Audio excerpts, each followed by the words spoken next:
దీని మీద తెలంగాణ రైతాంగం ఏ 69 లక్షల మంది తెలంగాణ రైతులు ఇవాళ రుణమాఫీ జరుగుతుంది, మా అప్పుల ఊపి నుంచి బయటపడతాం, మేము ఎగబెట్టిన రైతులు ఎక్కడున్నారా అంటే తెలంగాణ ఉన్నారనేటువంటి అవమానం పోతుందని చెప్పి ఏదైతే ఎదురు చూసిందో వాళ్ళకు నిరాశ తప్ప ఇంకోటి లేదు.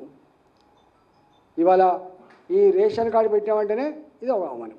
రెండవది, ప్రభుత్వ ఉద్యోగి రేషన్ కార్డు ఉండదు, రిటైర్డ్ ఉద్యోగులు రేషన్ కార్డు ఉండదు, ఆర్టీసీ కార్మికులు రేషన్ కార్డు ఉండదు, చివరికి అవుట్సోర్సింగ్లో పనిచేసే 12,000 13,000 ఉద్యోగులు రేషన్ కార్డు ఉండదు, సింగరేణి కార్మికులు రేషన్ కార్డు ఉండదు, రాదు రేషన్ కార్డు.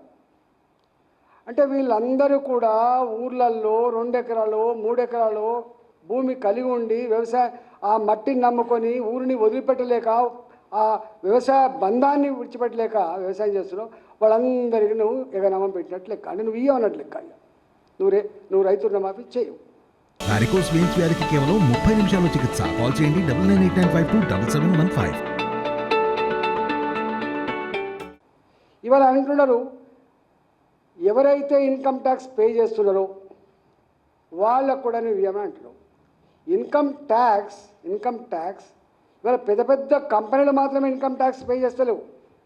ఇవాళ ఇన్కమ్ ట్యాక్స్ పే చేస్తున్న ప్రభుత్వ ఉద్యోగులు, సింగరేణి కార్మికులు, రిటైర్డ్ ఉద్యోగులు, అన్నిటికంటే మిక్కిలి రైతులు కూడా అక్కడక్కడ ఇల్లు కట్టుకోవాలన్నా, ఏవో కారు కొనుక్కోవాలన్నా, కొడుకును అమెరికా పంపించాలన్నా కూడా క్రిసిల్ రేట్ల మీద మాట్లాడుతున్నారు. క్రిసిల్ రేట్స్ అని మాట్లాడుతున్నారు. అంటే బ్యాంకులలో మాకు అకౌంట్లు ఉండాలి, మాకు ఇన్కమ్ ట్యాక్స్ పే చేసినట్టు కూడా ఉండాలి అని చెప్పి వాళ్ళు కూడా ఈ మధ్యకాలంలో ఇన్కమ్ ట్యాక్స్ పే చేస్తున్నారు.